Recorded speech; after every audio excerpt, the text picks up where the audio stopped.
నమస్తే welcome to our channel నేను సమ్రీన్ ఈ రోజు మనతో ప్రముఖ సీనియర్ జర్నలిస్ట్ దామ బాలాజీ గారు ఉన్నారు వారితో మాట్లాడదాం సార్ నమస్తే సార్ పద్మశ్రీ బొంగలయ్య కూలి పని చేస్తున్నారని చెప్పేసి మనం చూస్తున్నాం వార్తల్లో చాలా వైరల్ అవుతున్నది అండ్ ఆయన కూలి పని చేసేంత కష్టం ఏమొచ్చింది భీమ్లా నాయకులు పాట కూడా పాడారని చెప్పేసి మనం చూసాం ఆయన పద్మశ్రీ కూడా పొందారు దానికి ఇప్పుడు మళ్ళీ ఆయనకి ఏం కష్టం వచ్చిందని ఇప్పుడు కూలి పని చేస్తున్నారు దానికి వెనకాల రీజన్ ఏంటి ఈరోజు అన్నిట్లో తెలుగు ఇంగ్లీష్ న్యూస్ పేపర్లు అన్నిట్లో కూడా ఒక ఫోటో వచ్చింది. ఆ ఫోటో ఏంటంటే పద్మశ్రీ మొగలయ్య ఒక కూలి పని అంటే సిమెంట్ కలుపుతూ ఉన్నాడు ఒక కన్స్ట్రక్షన్ సైట్ దగ్గర. ఆ ఫోటో వైరల్ అయింది. సో దాని కింద ఏంటంటే ఇతను పద్మశ్రీ తీసుకున్న మొగలయ్య కూలి పని చేయాల్సిన పరిస్థితి ఏర్పడింది. దీనికి కారణం ఏంటంటే ఆయనకు 10,000 గౌరవ వేతనం ఇచ్చేది ఇంతకుముందు బీఆర్ఎస్ గవర్నమెంట్, దాన్ని కాంగ్రెస్ గవర్నమెంట్ ఆపేసింది. అందుకని ఆయన కూలి పని చేసుకుంటున్నాడు అనేది చెప్తున్నారు. సో ఈ క్రమంలో ముందు అసలు మనం చాలామంది తెలియని వాళ్ళకి మొగలయ్య ఎవరు, ఆయన బ్యాక్గ్రౌండ్ ఏంటి చెప్పుకొని దాని తర్వాత ప్రజెంట్ టాపిక్ వద్దాం. సో బేసిక్గా మొగలయ్య వాళ్ళది నాగర్ కర్నూలు దగ్గర ఒక చిన్న గ్రామం. ఆయన మాదిగ సామాజిక దీనికి చెందినవాడు. సో వాళ్ళ నాన్న ఎల్లయ్య దగ్గర ఈయన నేర్చుకున్నాడు. అంటే వాళ్ళు తరతరాలుగా ఒక 400 ఏళ్ల నుంచి అది కిన్నెర అనే ఒక స్ట్రింగ్ ఇన్స్ట్రుమెంట్ అనమాట. అది స్ట్రింగ్ బేస్డ్ ఇన్స్ట్రుమెంట్. అంటే తెలంగాణలో స్ట్రింగ్ బేస్డ్ ఇన్స్ట్రుమెంట్ రకరకాల ఉన్నాయి. దీని మీద బి నరసింగరావు గారు కూడా ఒక డాక్యుమెంటరీ చేసి మొత్తం రికార్డ్ చేశారు వీటన్నిటిని. సో ఇది యాక్చువల్గా ఏంటంటే ఈ స్ట్రింగ్ ఎలిమెంటు దాదాపు 4వ శతాబ్దం నుంచి కూడా ఉందని చెప్తారు. ముఖ్యంగా దళిత్స్, కొంత రోమింగ్ దళిత్స్ ఉంటారు, కొంతమంది తిరుగుతూ పాటలు పాడుతూ అడుక్కోవడం కావచ్చు, లేదా చిన్న చిన్న కథలు చెప్పడం ఇలాంటివి చేస్తుంటారు. ఆ లోకల్ హీరోస్ ఉంటారు, ఫోక్ హీరోస్. ఆ ఫోక్ హీరోస్ మీద వీళ్ళు కథలు చెప్తుంటారు. సో అట్లా వీళ్ళ ఫ్యామిలీ 400 ఏళ్ల క్రితమే వనపర్తి సంస్థానంలో ఈ కిన్నెర వాయించేవాళ్ళని చెప్తారు. దాన్ని 7 మెట్లు 9 మెట్ల కిన్నెర అంటారు. అలాంటిది ఈయన కొద్దిగా డెవలప్ అయినాక ఈయన 12 మెట్ల కిన్నెర డెవలప్ చేశాడని చెప్తారు ఫస్ట్ టైము. సో దాన్ని వెదురు, తర్వాత ఎద్దు కొమ్ము, తర్వాత తేనె, ఇట్లాంటి మైనం, ఇలాంటి వస్తువులు వాడి దాన్ని తయారు చేస్తారన్నమాట.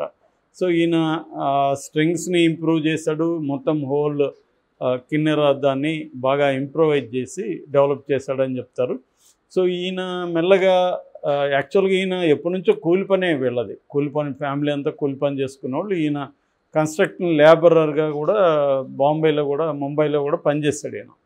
సో ఆ క్రమంలో ఏమైందంటే ఒక రీసెర్చ్ స్కాలర్ దాసర్ రంగా అనుకుంటా ఆయన పేరు. ఆ రీసెర్చ్ స్కాలర్ ఇతన్ని విద్యను ప్రముఖంగా పేపర్లలో రాయించడం, తన ఆర్టికల్స్ రాయడం ఇలా చేసి కొద్దిగా పాపులరైజ్ చేశాడు. ఆ తర్వాత 2015లోనే ఈయనకి ఉగాది పురస్కారం కూడా వచ్చింది బీఆర్ఎస్ ప్రభుత్వంలో.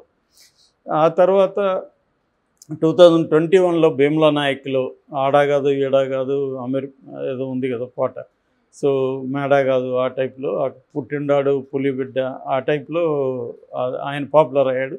దానికి ఒక 2 లక్షల చెక్కు కూడా అప్పుడు ఇచ్చినట్టుగా మనకి ఫోటోలు కూడా వచ్చాయి.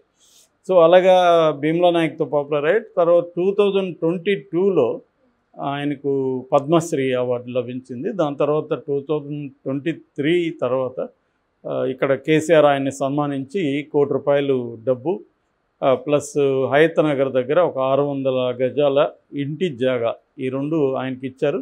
దాంతోపాటు మంత్లీ ఒక హానరోరియం లాగా ఒక 10,000 ఆయన ఫ్యామిలీకి ఇవ్వడం జరిగిందన్నమాట. అయితే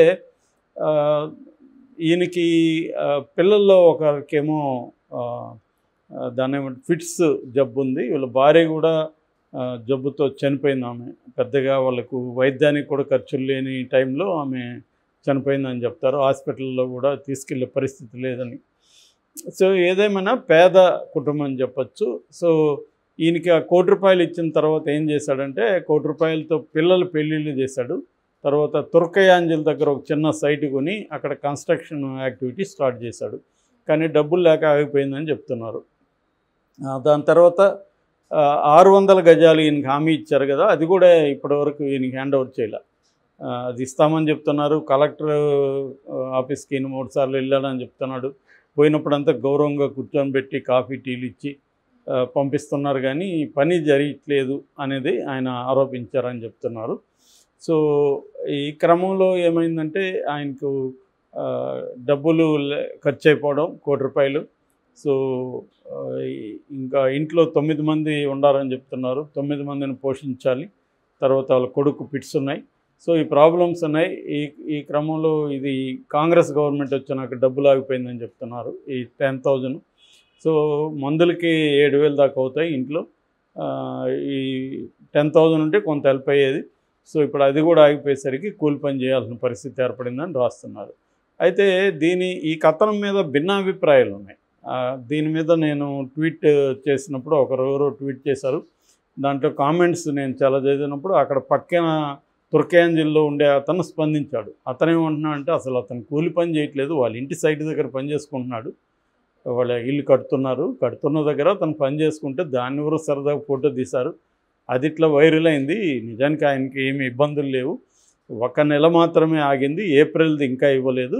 కాంగ్రెస్ ప్రభుత్వం వచ్చినాక కూడా అది కంటిన్యూగా ఇస్తున్నారు అన్నది ఒక వెర్షన్ వచ్చింది. ఇంకొక కొంతమంది ఏంటంటే ప్రైవేటు వ్యక్తులు ఆయన నెంబర్ ఇవ్వండి, మేము ఆయనకి డొనేషన్ ఇస్తాము అని కూడా చాలామంది ముందుకు వస్తున్నారు.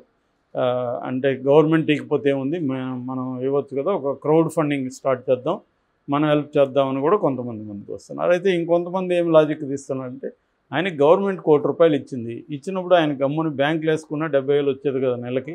దాన్ని పెళ్ళిళ్ళకి ఎందుకు అంత ఖర్చు పెట్టాలి? బ్యాంకులు వేసుకుంటే 70,000 వస్తే సింపుల్గా పెళ్లి చేసుకోవచ్చు. సో పెళ్ళిళ్ళకి ఖర్చు పెట్టానని ఎవరైనా ₹1,00,00,000 ఆ స్థాయి వ్యక్తులు ఖర్చు పెడతారా? సైట్ ఏదో కొన్నాడు, సరే సైట్ ఎంత అయింది?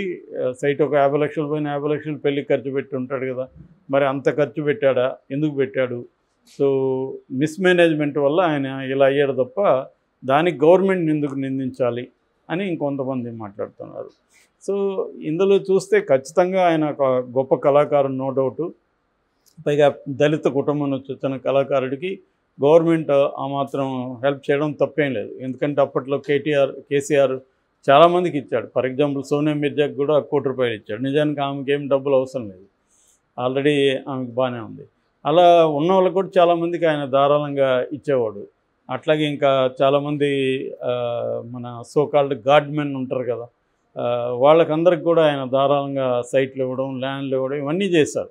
కాబట్టి ఒక దళిత కళాకారుడైన మొగిలైకు ₹1,00,00,000 ఇచ్చి ఒక 600 గజాలు ఇవ్వడం, అది కూడా పద్మశ్రీ అవార్డు ఇది కాబట్టి దాంట్లో అసలు ఏ రకమైన తప్పు కానీ ఏమీ లేదు. గవర్నమెంట్ ఆ రకంగా ఇవ్వడం అనేది మంచిదే, టు ఎంకరేజ్. కానీ అలాంటి వాళ్ళకి ఏంటంటే ఒక పర్మనెంట్ సోర్స్ ఆఫ్ ఇన్కమ్ అనేది, అంటే ఈ డబ్బులు ఇవ్వకుండా దాని బదులు ఇంకేదన్నా చేసి ఉంటే బాగుండేమో అనేది కూడా ఉంది. ఎందుకంటే చాలామందికి, ముఖ్యంగా పేద కూలి పని చేసుకునే వాళ్ళకి ఒక్కసారిగా ₹1-2 ఇస్తే దాన్ని ఎలా మేనేజ్ చేయాలనేది కూడా తెలియాలి. చాలామంది డబ్బులున్నా కూడా మనీ మేనేజ్మెంట్ అనేది తెలియదు మనకి. సో తెలియనప్పుడు ఏం చేస్తానంటే దాన్ని ఖర్చు పెట్టి, చాలామంది నేను ఫర్ ఎగ్జాంపుల్ ఆఫ్రికాలో పనిచేసే కొద్ది రోజులు చూశాను. అక్కడ ఏంటంటే రోజుకి మీరు ₹1,00,000 ఒక వ్యక్తికి ఇచ్చిన మార్నింగ్ లోపల ఖర్చు పెట్టేస్తారు. సో వాళ్ళకి ఏంటంటే ఎంత డబ్బులైనా సేవింగ్ కల్చర్ అనేది లేదు. డబ్బులు ఉంటే ₹1,000 ఉంటే ₹1,000 వరకే బతుకుతారు. సో ₹1,00,000 అంటే ₹1,00,000కి వెళ్ళిపోతారు. సో ఆ నేచర్ కొంతమందికి ఉంటుంది. అది ఆ మిస్మేనేజ్మెంట్ ఎంతో కొంత ఈయన లైఫ్లో జరిగినట్టుగా కూడా కనిపిస్తుంది. అయితే మరి గవర్నమెంట్ 10,000 ఇచ్చింది ఆపిందా నిజంగానే, లేకపోతే దీన్ని బీఆర్ఎస్ వాళ్ళు ప్రచారం చేస్తున్నారా అనేది కూడా చూడాలి. అయితే గవర్నమెంట్ ఇప్పుడు స్పందించే అవకాశం ఉంది ఇది, ఎందుకంటే వైడ్గా స్ప్రెడ్ అయింది కాబట్టి. సో ఏదేమైనా ఇది నిజమా కాదా అనేది తేలాలి. ఫస్ట్ ఆయన కూలి పని 73 ఏళ్ల వయసులో ఆయన ఏం కూలి పని చేస్తాడో, ఆయనకి ఎవరు ఇస్తారు కూలి పని? సో అందువల్ల ఆయన పైగా తుర్కయాంజిల్లోనే పనిచేస్తున్నాడు అంటున్నాడు. తుర్కయాంజిల్లో ఆల్రెడీ ఆయన సైట్ కన్స్ట్రక్షన్లో ఉందని చెప్తున్నారు. మేబీ ఆయన సైట్ దగ్గర సరదాగా పనిచేశాడా, నిజంగానే కూలి పని చేస్తున్నాడా, ఇవన్నీ తెలుసుకొని అక్కడ లోకల్ కలెక్టర్ కానీ వాళ్ళు ఆయనకి 10,000 అనేది పెద్ద విషయం కాదు కాబట్టి, ఆల్రెడీ వస్తుంది కాబట్టి ఆయనకి ఇవ్వడం సముచితమే. మామూలుగా కూడా పెన్షన్ కూడా వస్తుంది వాళ్ళకి, ఆ ఏజ్ వాళ్ళకి, దళితులకి. కాబట్టి ఆ క్రమంలో ఆయనకి ఇవ్వడం తప్పు కాదు. అట్ ద సేమ్ టైం వాళ్ళ ఇంట్లో ఎవరైనా ఏదైనా పని చేసేవాళ్ళు కానీ ఏదన్నా ఉంటే వాళ్ళకు కూడా ఏదన్నా హెల్ప్ చేస్తే, అంటే లైవ్లీహుడ్ చూపించాలి. కేవలం డబ్బులు ఇస్తే సరిపోదు, లైవ్లీహుడ్ ఉంటే మినిమం రెగ్యులర్ ఇన్కమ్ ఉంటుంది. సో అటువంటిది చేయాల్సిన అవసరం అయితే మొగలైకి ఉంది.